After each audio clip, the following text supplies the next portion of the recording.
welcome to the Story of the Old Testament, Session 9. Thank you for joining me. Excuse me, tonight, last week we finished up the Pentateuch. We looked at Leviticus, Numbers, and Deuteronomy, and that completes the first 5 books of the Bible, the Book of Moses, as some people will call it. And so we move now into another section of the Old Testament. And we, excuse me, if you remember back, probably the first or second session, we talked about, what is the Old Testament and how the Hebrew Bible, even though the books are the same, they divide them up kind of differently, and they describe them or they label them differently. So in the way that we think through, let's see, 1st and 2nd Chronicles, Ezra, Esther, and Nehemiah. And then you have poetry, and then you have the major prophets and minor prophets. Under the Hebrew designation, the way that they outline the Bible, we're moving into what they would call the former prophets. And so we're going to kind of stick with that because I think it is sort of helpful in a way.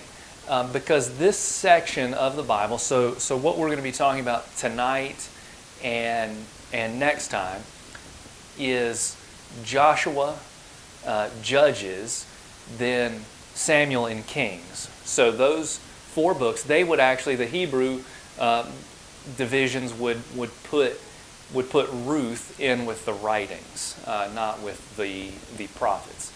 So we're really looking at 4 books that make up the former prophets. And this is a narrative of what happens to Israel once they enter into the Promised Land. So remember, everything leading up to this point, so from Genesis,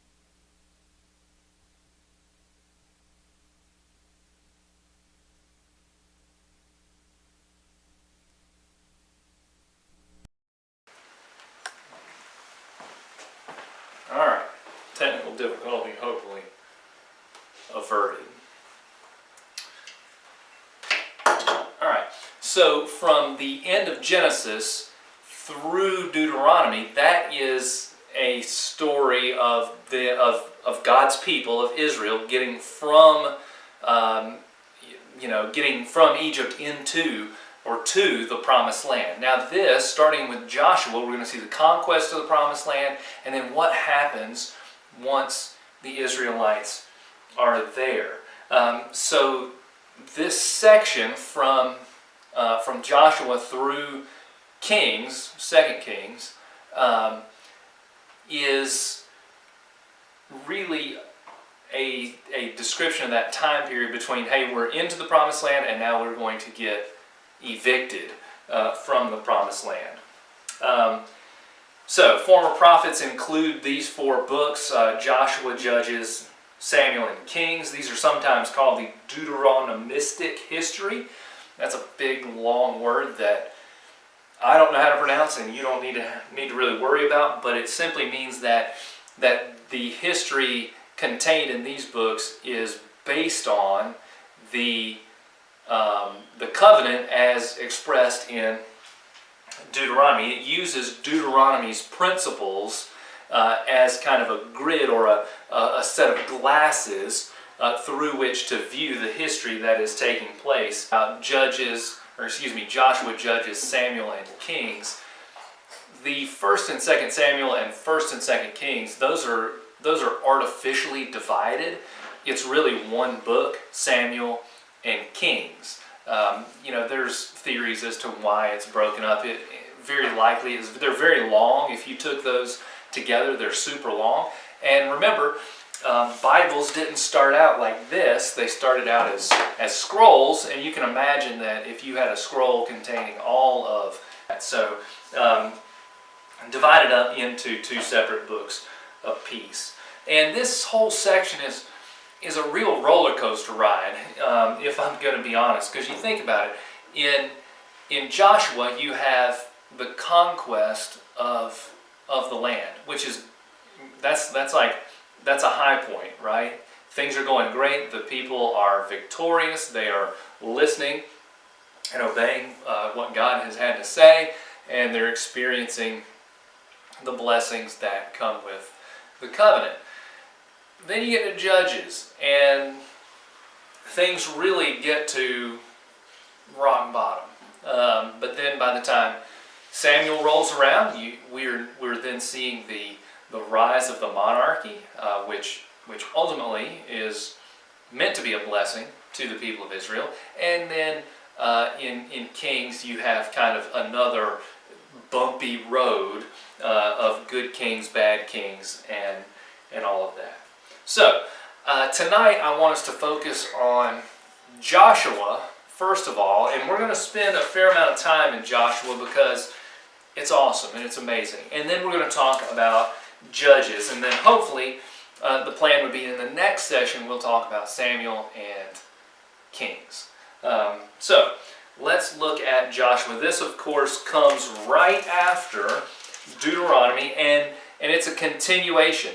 The narrative, the story is continuing from Deuteronomy to Joshua. Moses has died, and Joshua is his appointed successor. He's the one that God and Moses have appointed to lead Israel into the promised land. And remember, Joshua was one of two who came back with a good report from the original scouting mission of the promised land. So he and Caleb get to go in. And really, if you're gonna fill the biggest shoes that there ever were in Israel, Moses.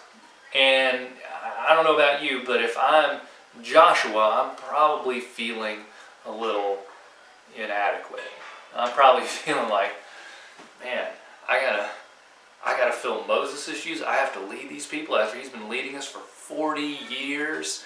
I mean, he's been up on the mountain to meet with God, and now I have to, in the book of Joshua, be strong and courageous. Be very strong and very courageous over and over and over again.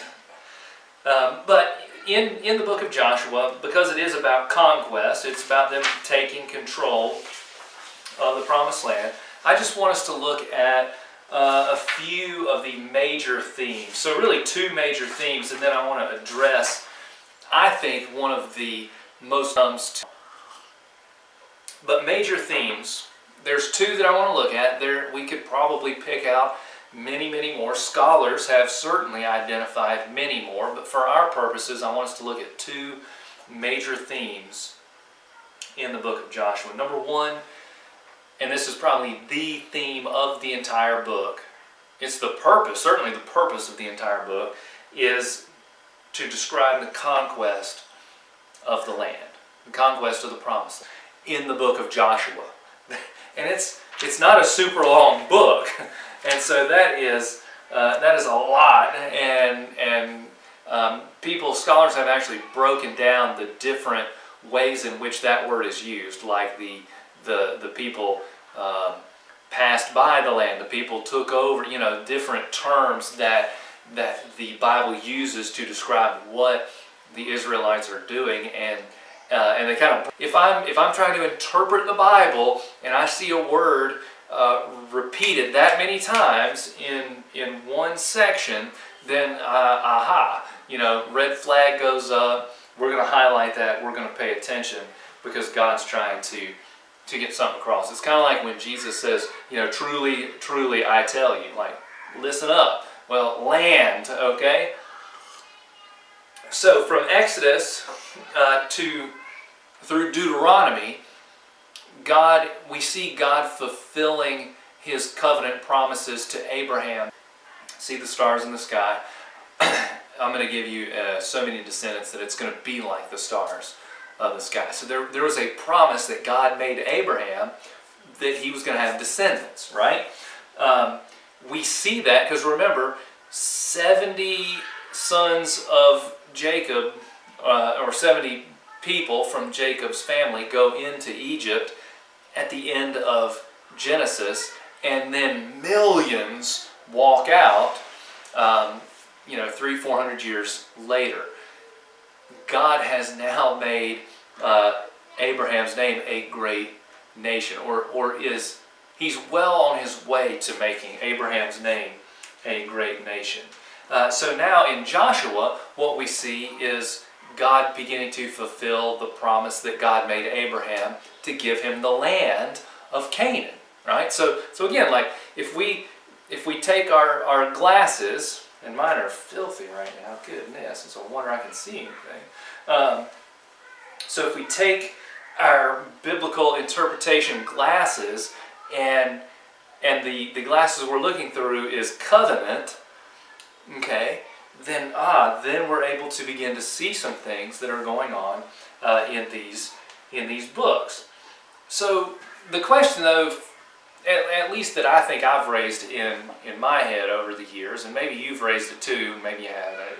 If you haven't, you're getting ready to raise it. What's the big deal about land? And really, if you think about it, I have a globe right here. Hopefully it doesn't fall apart, since I glued it back together the other day. So Israel, you almost can't see it on the globe, okay? You pull out a map. Pull out the map in the back of your Bible if you need to. Israel is this itty-bitty dot on this huge globe.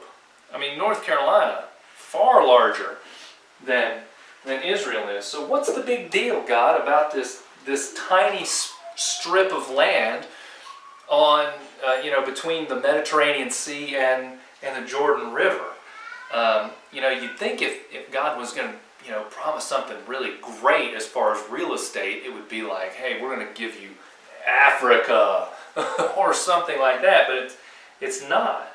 And it's easy for us, at least looking at it, I think from our perspective, it's easy for us to kind of get tunnel vision and begin to believe that the land was the most significant thing. Like that piece of real estate was the most significant thing, and it was significant. Okay, so I don't want to downplay, like, God made this promise to Abraham, but it's not that God is like somehow interested in real estate, and he's like, wow, watch this, Abraham, I've got a deal for you. I'm going to give you all this huge country.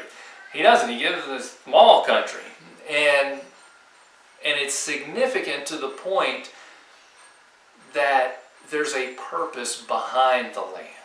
Okay, that it's telling us something greater. That just like so much of the Old Testament, it's meant to guide our vision, to guide our gaze, and bring it from here and kind of launch it up to God. All right, there is something significant about the land, but it's the purpose, not the land itself. Okay, and I know that might sound crazy, but hang with me. Boyd Sear says this, and I think this is beautiful. He says the Israelites' faithful God was able to give Israel the land of Canaan because he owns the whole earth and exercises control over the world and its processes. God was able to give Israel the land, okay, what we would call Israel, the physical, geographical area. God was able to give that to his people because God doesn't just own this little strip of land on the eastern shore of the Mediterranean. God owns all of it. Every bit of this belongs to the Lord.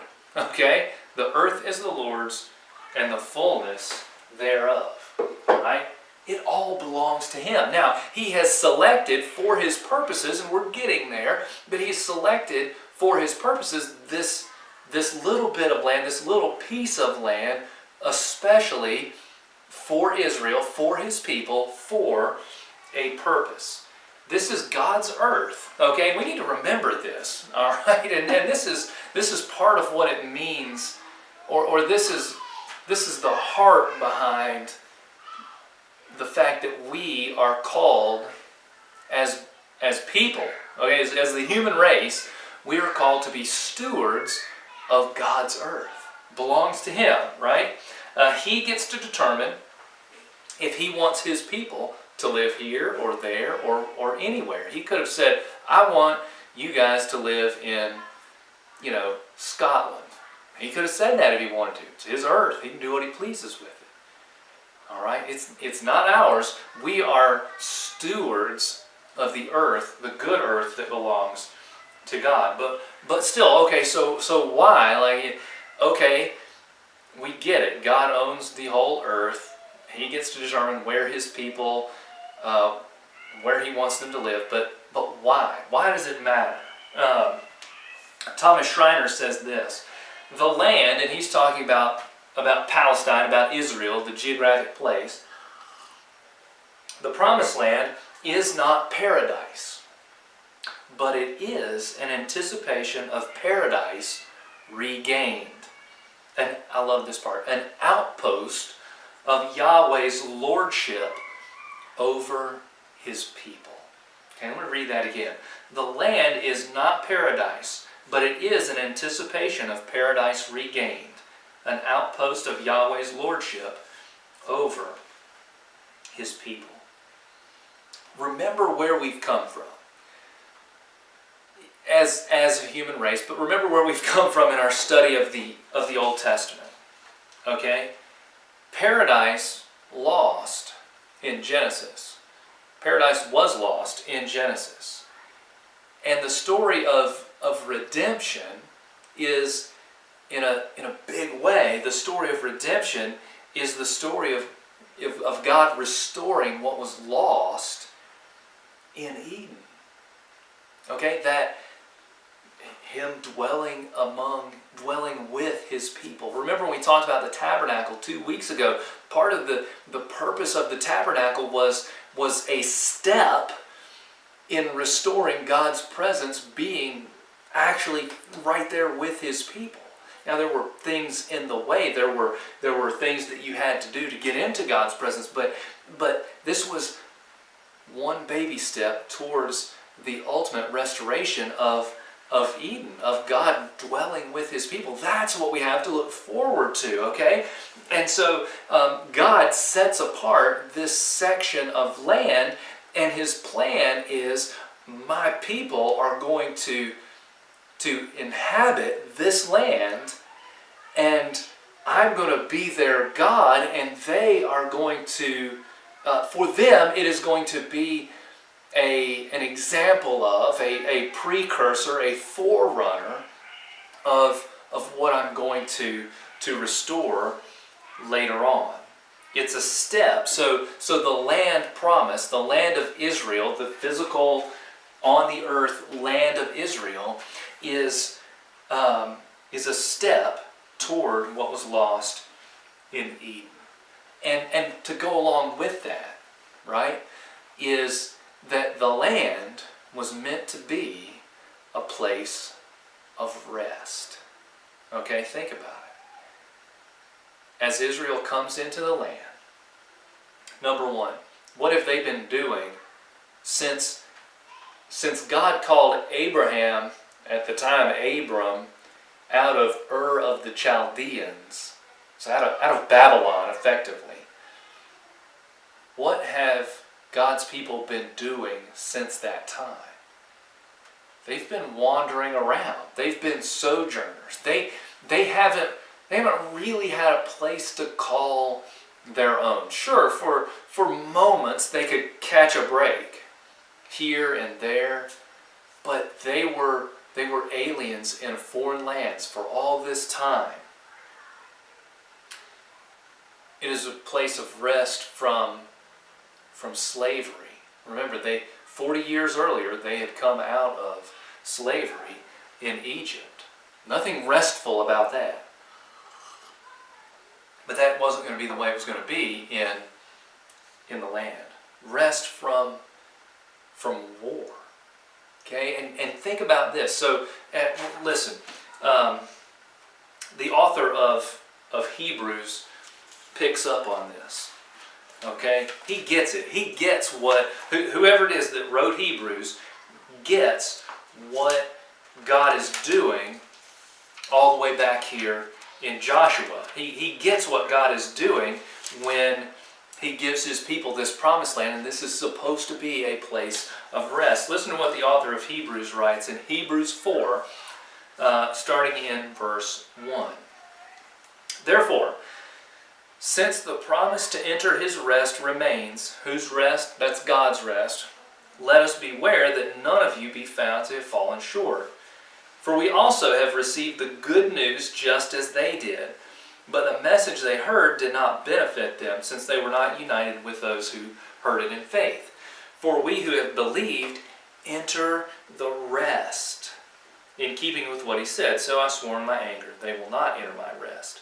Even though his works have been finished since the foundation of the world. For somewhere he has spoken about the seventh day in this way.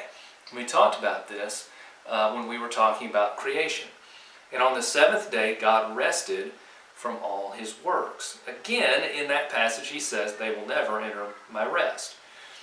Therefore, since it remains for some to enter it, and those who formerly received the good news did not enter because of disobedience, he's talking about those who, perhaps those Jews, those Hebrews, who they knew all of this, but they disobeyed and wandered off.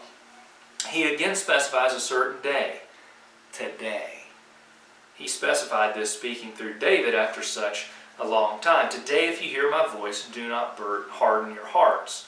Look at verse 8. For if Joshua had given them rest, God would not have spoken later about another day.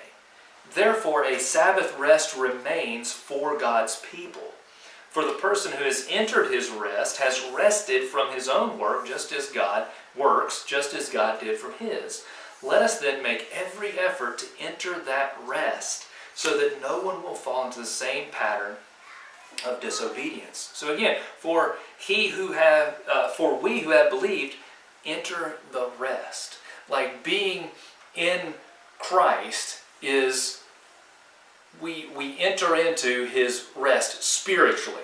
Okay? The people of Israel entered into the promised land, and that was designed to be a place of rest from wandering and sojourning, from slavery, from war.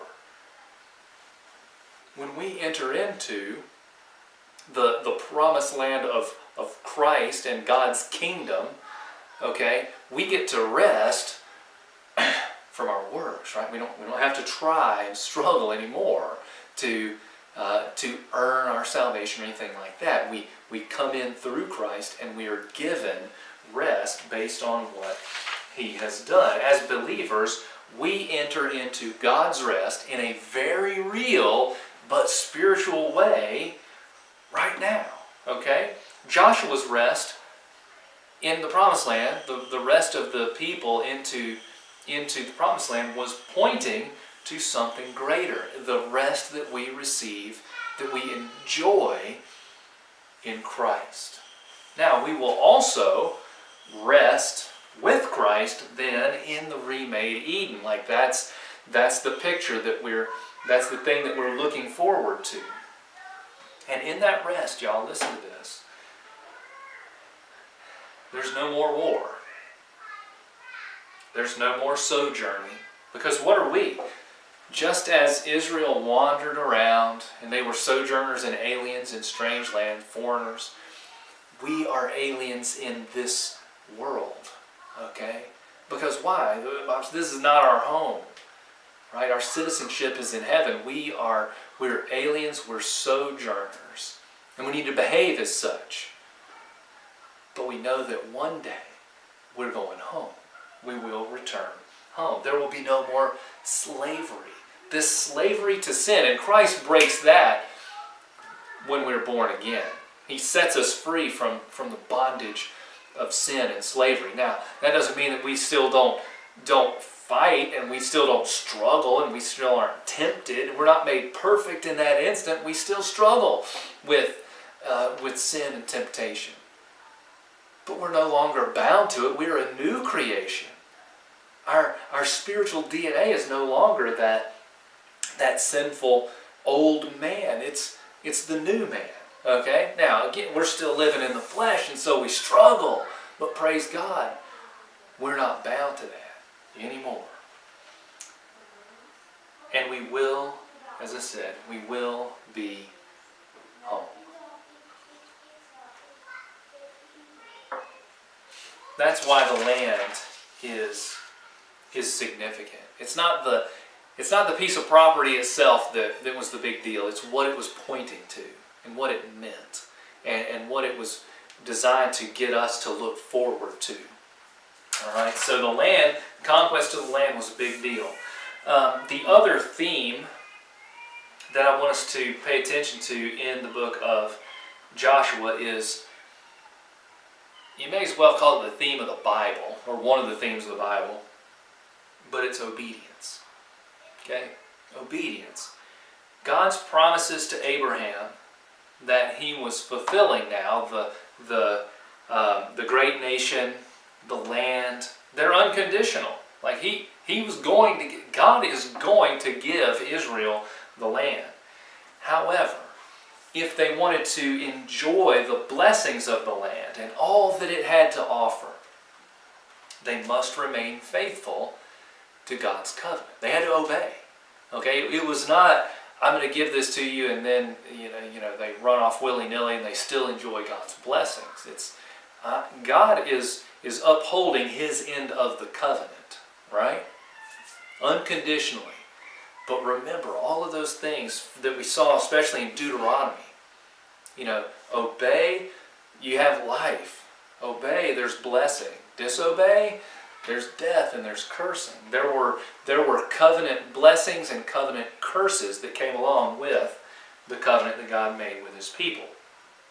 And so while what He's doing is unconditional, how they experience the promised land is based on their following of God. So obedience led to victory, and disobedience led to defeat. If you look back at Joshua 1, 6 through 9, this is one of those places. Be strong and courageous.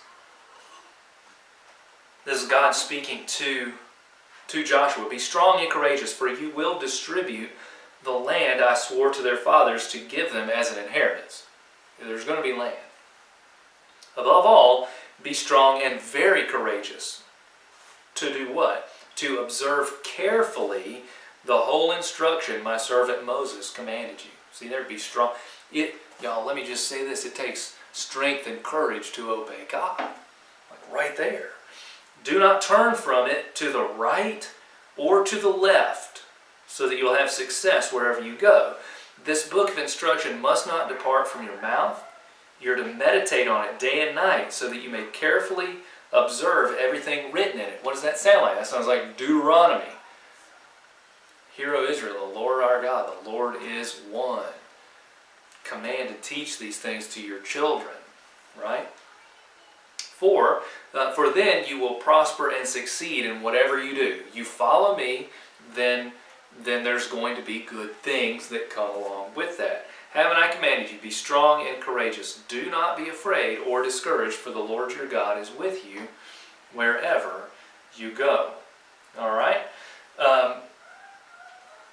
We see the consequences of disobedience pretty early on in the conquest of the land. If you go to Joshua chapter 7,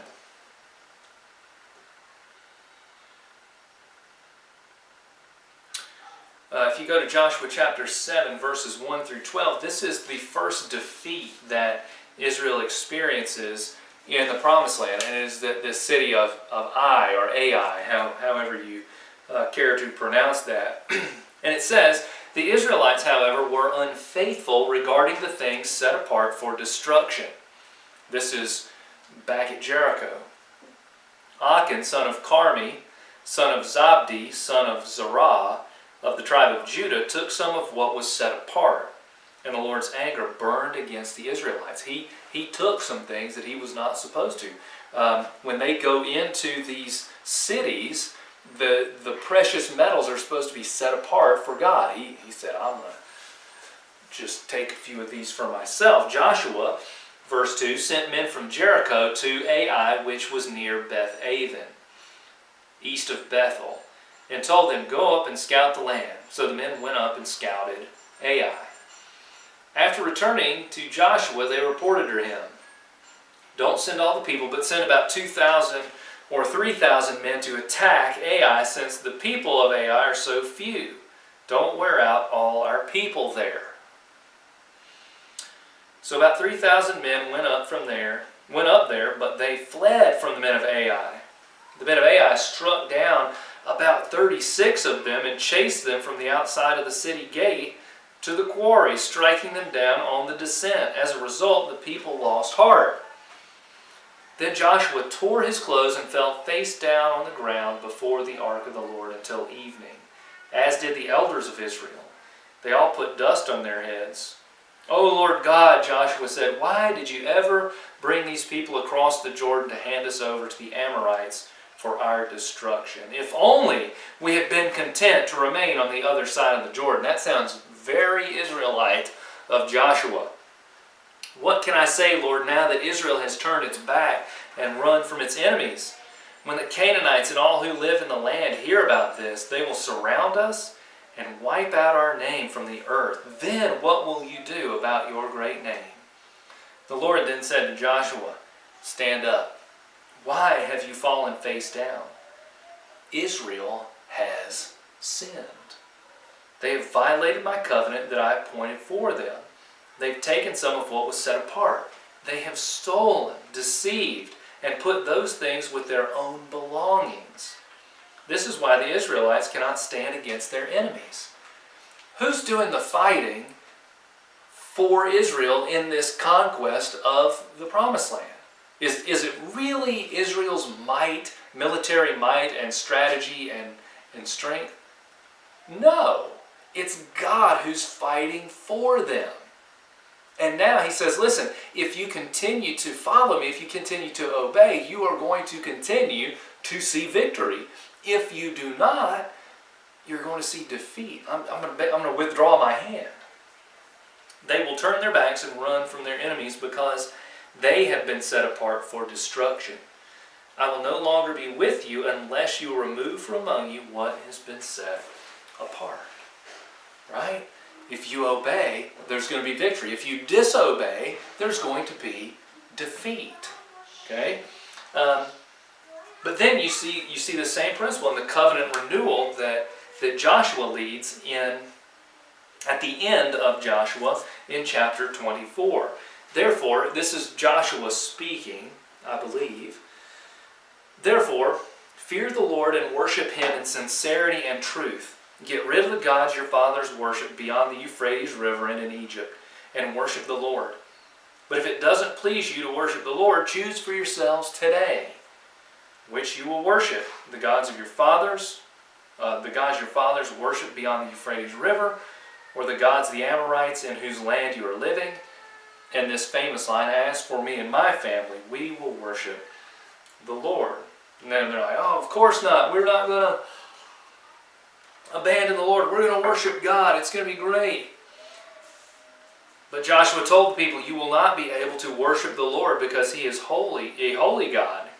He is a jealous God. He will not forgive your transgressions and sins. If you abandon the Lord and worship foreign gods, he will turn against you, harm you, and completely destroy you after he's been good to you." You turn your back on God, there's going to be consequences. There's going to be discipline. There's going to be defeat. The plea of Joshua, and we see it right here in the covenant renewal, the actual plea of him as a person, but the book as a whole is obey. Obey. Right? Follow the Lord and good things will happen. Right? There will be blessing if you follow the Lord. If you don't, there's not going to be blessing. There's going to be defeat. There's going to be discipline. So, the land and obedience are the two themes that I really wanted us to look at. The question that I want to take just a moment to address before we move into the book of Judges is this, and I'm sure you have had this thought. What about the war and this annihilation of the Canaanites? Like, wow. I mean, God just tells the Israelites to go into Canaan and just wipe them out. I mean, completely and off the face of the earth. That seems a little dramatic. That seems a little harsh. That seems that this is where people get that notion that there's a different God in the Old Testament, that he's kind of cooled his engines in the New Testament. Like, wow, God sure was mad. And I was listening to one guy, and he said, yeah, I always liked reading the Old Testament when I was a kid, and I had a hard time getting into the New Testament. He said, I think it was because the body count was so much higher in the Old Testament. You think about it. I mean, we saw it in Numbers. I mean, thousands of people just getting swallowed by the earth. Nadab and Abihu getting, blasted with fire from the Lord in front of the tabernacle. Entire people groups being erased from the face of the earth. This seems harsh. This seems like a vengeful, sadistic God, whereas by the time we get to Jesus, he's kind of turned into a hippie, right? I mean, that's the way we visualize it, okay? That's not me saying that's true. So what do you do about God telling his people to wipe out all these people? Like, if I'm being honest, for a long time, that was a hard question. Especially when somebody posed it to me, I'm like, I don't know. Different God, I guess. So first we need to, I need to state that what God is doing when he tells the Israelites to go and annihilate and wipe out these other people, these nations, it has nothing to do with, like, racism, okay? I mean, the fact of the matter is, we would consider, from a 21st century point of view, looking at, we would consider them all the same race anyway, okay? And listen, I believe, I agree with Ken Ham on this, that there's one race, and it's the human race. We all have the same blood. We are just different shades of brown, okay? So I don't get into, I do not buy into the narrative that there are all these different races that are. Now Satan has wholeheartedly fostered those divisions in humankind. But according to the Bible, there's but one race, because we all have the same parents. If you go back far enough, we're all related, okay? So it's not about racism. It's not that God is, doesn't like the Canaanites because they're Canaanites and he's just going to wipe them out with these other people. It's not any kind of, it's not random either. It's not capricious. It's not God just being like, zap, or hey, take them out, over here, do some violence. There's none of that going on. That is not the God of the Bible, okay? And I want to say this too. Some people, because I've had them tell me this, will use what goes on. I'm going to hold that to the next second until we get to Judges. So I'm going to pause on that. So what God is doing in telling Israel to come in and annihilate is not racist, it's not random, it's not capricious. What it is God executing his just judgment on the people of the land. Listen to this. We got to go all the way back to Genesis chapter 15. Genesis chapter 15. Never going to get out of Genesis. Genesis 15, 16. Okay, I'm going to get a little bit of context, so I'm going to go to verse 13. Then the Lord said to Abram, this is the Abrahamic covenant. Then the Lord said to Abram, know this for certain, your offspring will be resident aliens for 400 years in a land that does not belong to them, Egypt, and will be enslaved and oppressed. However, I will judge the nation they serve, which he did. Okay? Think 10 plagues. Think Red Sea. And afterward they will go out with many possessions, which they did. Verse 15, but you will go to your fathers in peace and be buried at a good old age. In the 4th generation, they will return here. God is telling Abraham they're going to return here. And where are they? They're in the promised land. For the iniquity of the Amorites has not yet reached its full measure. The iniquity of the Amorites. And who are the Amorites? Those are some of the people who inhabited the Promised Land. Their iniquity has not reached its full measure. So by the time Israel gets to the Promised Land, apparently the iniquity of the Amorites had reached its full measure. Like their sin had become so egregious and overwhelming that it was time that God was executing his judgment on them through the people of Israel. In Deuteronomy chapter 9, verse 5, it says this: "You're not going to take possession of their land because of your righteousness or your integrity."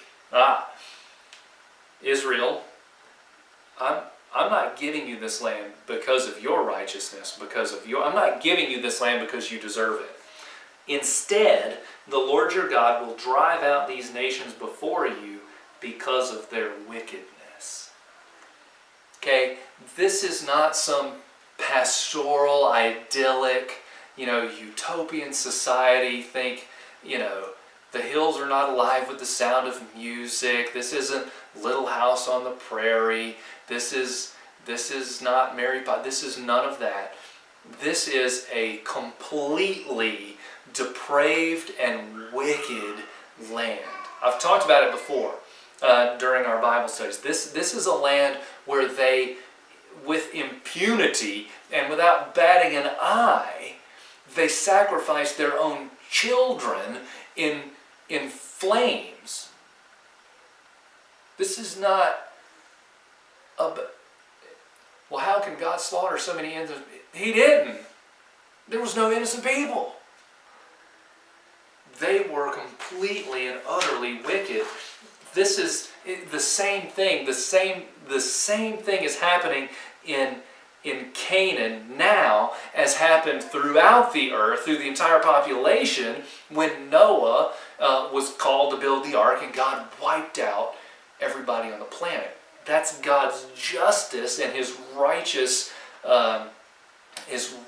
judgment on wickedness and sin. That is what we are seeing as God sends Israel in. And remember, he's doing the fighting. He's doing the destroying. Sometimes he uses the Israelites as his arm of judgment, but he is completely and utterly just in what he's doing. And it has everything to do with their wickedness and sin. All right. So let's move on to Judges very quickly. Judges is an interesting book. It's kind of a giant "I told you so" as Israel acts unfaithfully toward God, and they begin to reap the consequences. So remember, God has told them over and over and over again, if you obey, here's the blessing. If you disobey, here's the curse. Well, they've decided they're going to disobey, so they are reaping the consequences. Judges chapter 2, verses 10 and 11 say, "That whole generation was also gathered to their ancestors." This is the death of Joshua. "After them, another generation rose up who did not know the Lord or the works he'd done for Israel. The Israelites did what was evil in the Lord's sight. They worshipped the Baals and abandoned the Lord, the God of their fathers, who had brought them out of Egypt. They followed other gods from the surrounding peoples and bowed down to them. They angered the Lord, for they abandoned him and worshipped Baal and the Ashtaroth." So that verse, and then Judges 21:25, which is literally the last verse in the book. "In those days there was no king in Israel. Everyone did whatever seemed right to him." Everyone did whatever was right in their own eyes. These are kind of bookends for the book of Judges and the stories in them. the major theme of the book of Judges is this downward spiral. Okay, so think of a spiral. It's circular, so they're kind of repeating themselves, but as they're repeating themselves, they're also going downward. All right, they're not staying on the same level and just circling around. They are spiraling down in a bad way. And the spiral looks like this, or the circle looks like this: idolatry, discipline, a cry for deliverance, a deliverer is sent. All right, so idolatry, discipline, a cry for help, and a deliverer is sent. And they keep working through this cycle, something like 6 times over the course of the book of Judges. A great example of this comes to us in chapter 3. So in chapter 3, verse 5, "But they settled among the Canaanites, Hittites, Amorites, Perizzites, Hivites, and Jebusites. The Israelites took their daughters as wives for themselves. They gave their own daughters to their sons and worshipped their gods." Oh, and there's more. "The Israelites did what was evil in the Lord's sight. They forgot the Lord their God and worshipped the Baals and the Ashtaroths." Idolatry. Okay? Then look at verse 8. "The Lord's anger burned against Israel, and he sold them to King Cushan Rishathaim of Aram Naharaim, and the Israelites served him 8 years. Idolatry, discipline. God sold them into oppression. Then look at verse 9. "The Israelites cried out to the Lord." Idolatry, discipline, crying out. Rest of verse 9. "So the Lord raised up Othniel, son of Kenaz, Caleb's youngest brother, as a deliverer to save the Israelites. The Spirit of the Lord came on him, and he judged Israel. Othniel went out to battle, and the Lord handed over King Cushan Rishathaim of Aram to him, so that Othniel overpowered him. Then the land had peace for 40 years, and Othniel, son of Kenaz, died." See there? Idolatry, discipline, cry out. Othniel is raised up as a deliverer. God delivers his people through him. All right? And then the cycle starts again. Look at verse 12. "The Israelites again did what was evil in the Lord's sight. He gave King Eglon of Moab power over Israel." They did evil. He disciplined. After Eglon convinced the Amorites and the Amalekites to join forces with him, he attacked and defeated, so on and so forth. Verse 15. "Then the Israelites cried out to the Lord, and he raised up Ehud, son of Gera." I like this part. "A left-handed Benjaminite as a deliverer for them. The Israelites sent him with the tribute for King Eglon of Moab." So on. So he was left-handed. That's right. That is right. And he was something else. But you see this cycle continue throughout the book. This is what the entire book of Judges is about, is this crazy cycle, and it just spirals down into disaster. Chris Miller says, "By intermarrying with the Canaanites and worshiping their gods, idolatry, Israel became just like those whom they were commanded to dispossess." So what they were commanded to do and what they began doing in the book of Joshua comes off the rails in the book of Judges. Thus they lost their national identity and failed in their mission to live as the people of Yahweh in the land. They've been given a mission. They are people of a covenant, and they fail. They start intermarrying, they start worshiping idols, and everything goes down from there. Okay? The last line of the book, which we read just a few moments ago, I'll read it again. "In those days, there was no king in Israel. Everyone did whatever seemed right to him."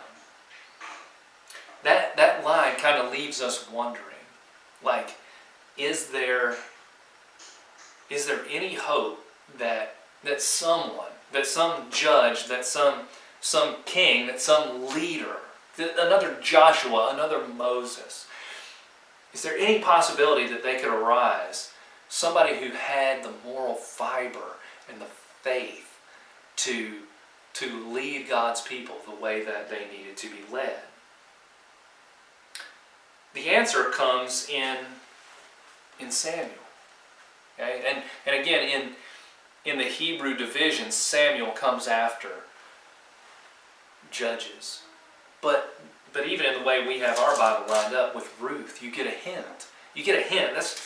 I know I'm skipping, but the end of Ruth. Ruth is a transition, okay, that is designed to continue building that hope for a righteous national leader for Israel. And that's why I love the way that it ends. Now these are the family records of Perez. Perez fathered Hezron. Hezron fathered Ram. Ram fathered Amminadab. Amminadab fathered Nahshon. Nahshon fathered Salmon. Salmon fathered Boaz. Boaz fathered Obed. Obed fathered Jesse. And Jesse fathered David. What an awesome way to end this book. Because then it's like, if anybody read that looking back, that's the one. There is hope. God has not forgotten his people. The answer comes in the next book.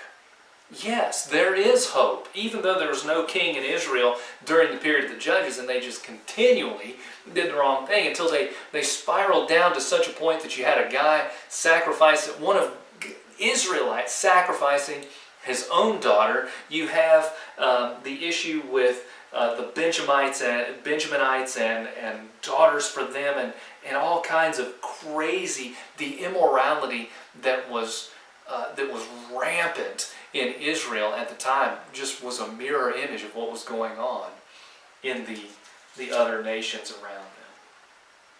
And sadly, I believe that we're seeing Judges and also Romans chapter 1, which I wonder if Paul wasn't thinking about Judges when he wrote Romans chapter 1.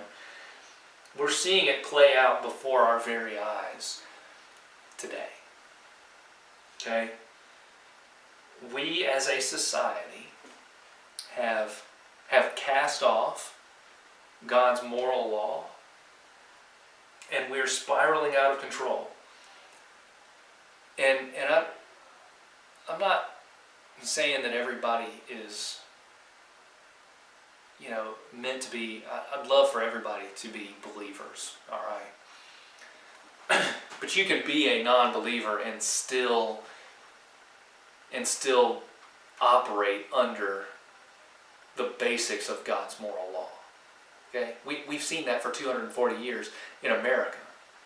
All right? Not at no time, okay, has everybody in America been a believer in Jesus Christ. Okay, that number's probably been relatively small compared to the larger population. But the nation itself had a moral framework and a moral worldview that was based on what? God's moral law. So even if you weren't a believer, you still had this basically godly morality. Okay? And with that God's designed that so that there is human flourishing. When you obey God's law, that produces an environment for human flourishing. Okay, that's one of the beautiful things about God's law. But when you cast that off, you set yourself up for all kinds of disaster and defeat. And we're seeing that. We're seeing it today, y'all.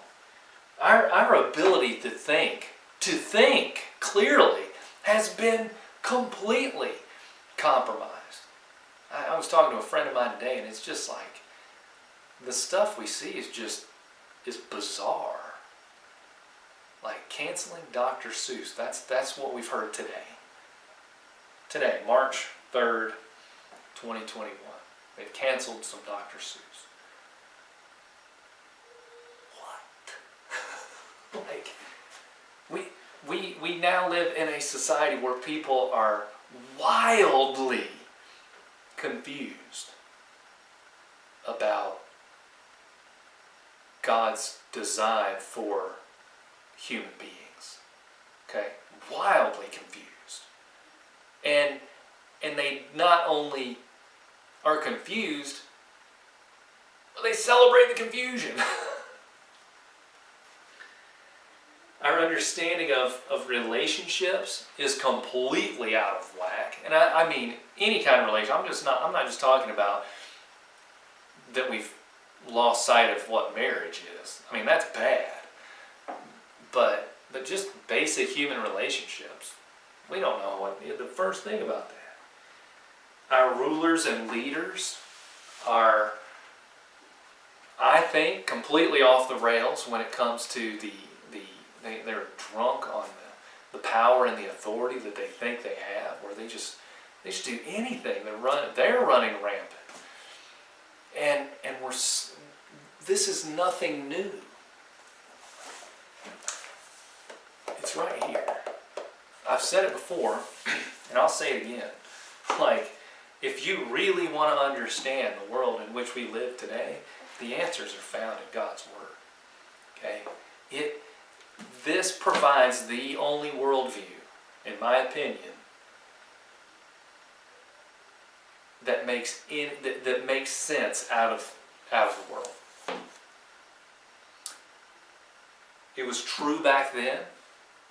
The people of Israel needed God's worldview. They need to look at the world through the lens of God's law that He'd given them and the covenant that He had made for them. And when they stopped doing that, the wheels came off.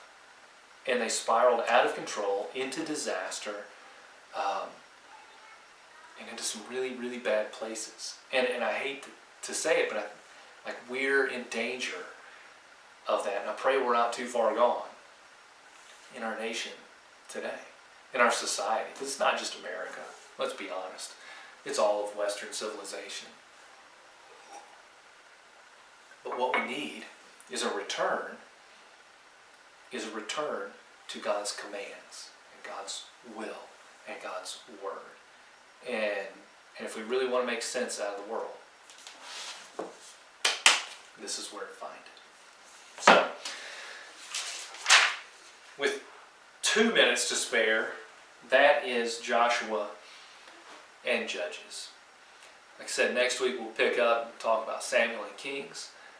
Thank you for tuning in. If you have not heard or seen in any other fashion, we will be meeting for the next 2 weeks. So from today, 2 weeks from now, we're going to be continuing to meet remotely on Wednesday evenings and Sunday mornings.